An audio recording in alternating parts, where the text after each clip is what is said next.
ጋራ ከቆረቡ በኋላ በተክሊልም ካልሆነ በቁርባን የሚጋቡም ከሆነ ድንግልና የሌላቸው በቁርባን ካገቡ በኋላ 40 ቀን የመጾም ግዴታ አለባቸው።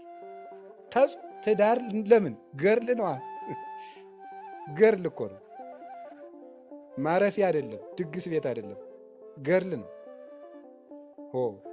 እንኳን ከሰው ጋር ብቻን መኖር ከባድ ነው አይደል?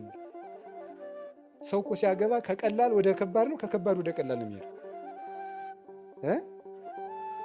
ያው ከቀላል ወደ ከባድ ነው የሚሄደው። ሌላ ሰው ጋር ጨምሮ እንዲያ ማለት ነው። የሌላ ሰው ጭምር ሐሳብ ድሮ እንዳሰብክ ትተኛለህ፣ እንዳሰብክ ትበላለህ፣ እንዳሰብክ ትተኛለህ፣ እንዳሰብክ ትነሳለህ። ሰው ስትጨምር ግን እንዳሰብክ ምን የት ነው የምትሄድ? ጠያቂ አለህ ማለት ነው። አለቃ አለህ፣ ተቆጣጣሪ። ስለዚህ ገርል ነው፣ ትዳር ገርል ነው። ገርሉን የምትጀምረው ጾመህ ነው። 40 ቀን ይጾማል።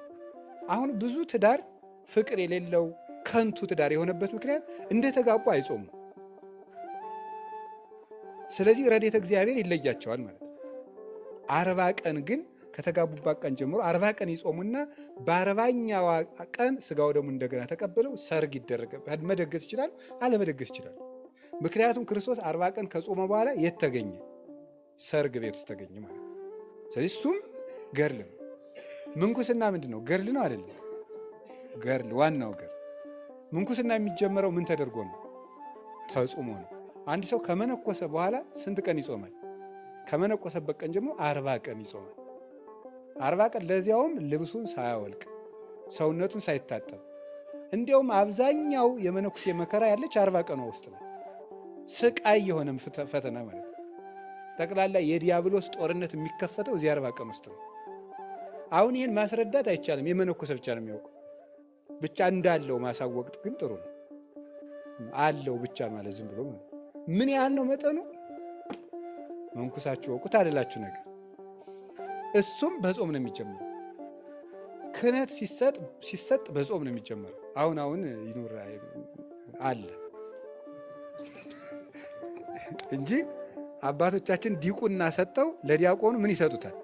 ጾም ይሰጣል። ቅስና ሰጠው ለቄሱ ምን ይሰጡታል? ጾም። ክህነት ገርል ነው፣ ለሱም ጾም ይሰጣል። ሁሉም በጾም ነው የሚጀመረው። ለምን? መዳረሻችን ጾም ነው። መንግስተ ሰማያት ውስጥ የጾም ኑሮ ነው፣ ያለ መብላት ኑሮ ነው። በጾም የተጀመረው በጾም ወደሚኖርበት ህይወት ያደርሳልና ጾም ማለት እንደዚህ ያለ ጾም ትፌውስ ቁስለ ነፍስ ይላል ደግሞ ቅዱስ ያሬድ። ጾም የነፍስን ቁስል ምን ታደርጋለች? ትፈውሳለች። ወታጸምም ፍትወታተ ኩሉ ዘሥጋ፣ የስጋን ፍትወት በሙሉ ጸጥ ታደርገዋለች። አርፈ ቁጭ በል ትለዋለች። ማናት እንዲያ የምታደርገው? ጾም።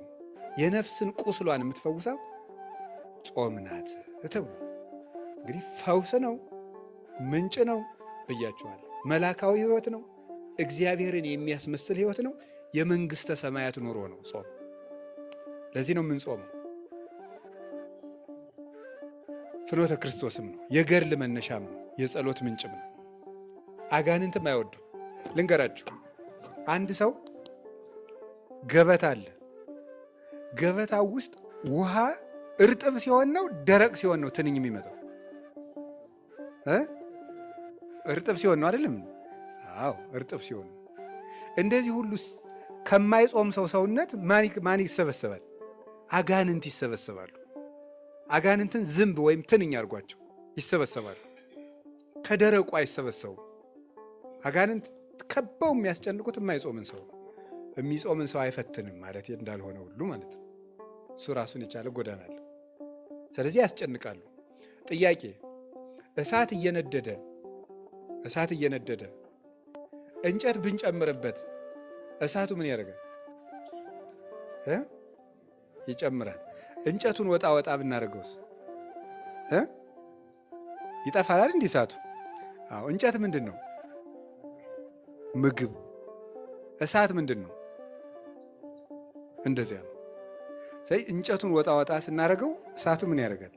ይጠፋል። ጾም ይኸው ታጸምም የተባለ ለዚህ ነው። ጭጭ ነው የምታደርገው። እረፍ የምትለው እንጨቱን መቀነስ ነው። ይሄ ነው ጾም።